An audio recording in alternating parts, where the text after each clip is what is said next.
Welcome to Educado Hub's e-learning portal. This is Pritam Kumar Singh. Before starting C programming lectures, we have to set up our computer for that. Okay. So we have to install an IDE. IDE stands for Integrated Development Environment. It is a software for building applications that combines common developer tools into a single graphical user interface. Okay. It consists of source code editor, local build automation, and a debugger. Okay, so for C programming we will be using an IDE which is called CodeBlocks. Let us learn how to install and set up the CodeBlocks for the programming. Okay, first of all, open your browser and search for CodeBlocks. Then go to codeblocks.org or select this option.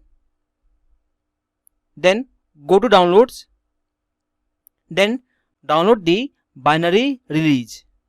Then from here download this version, which is CodeBlocks 20.03 MINGW setup. Okay, because this particular version includes the compiler for C programming. Okay, so we do not have to install another compiler. Okay, so let's download it from SourceForge.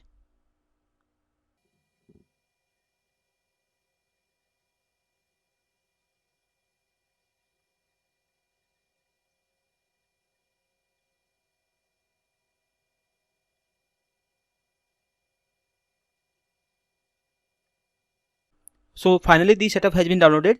Okay, let's click over here.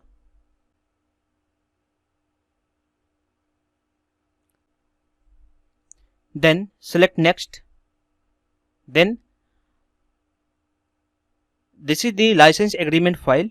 Okay, so read it carefully. Then I agree. Make sure that you select this option over here, which is full, all plugins or all tools, just everything. Okay, then next select the folder in which you want to install CodeBlocks. Then click on install.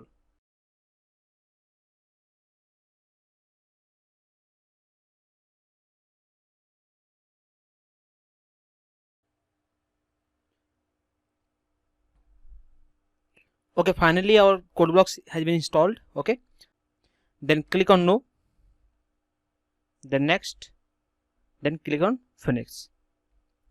Now let's open the CodeBlocks.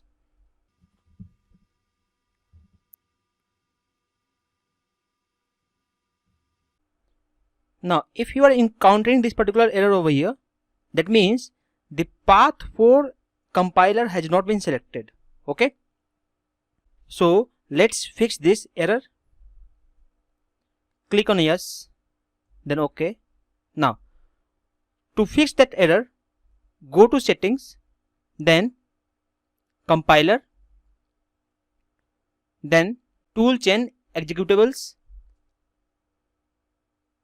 then click on three dots, then go to C, then program files, then CodeBlocks, then MINGW, then select this particular folder.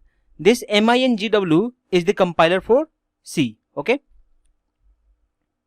then click OK. Finally your CodeBlocks has been set up for the programming. Okay, so we will meet in C programming tutorials. Thank you very much.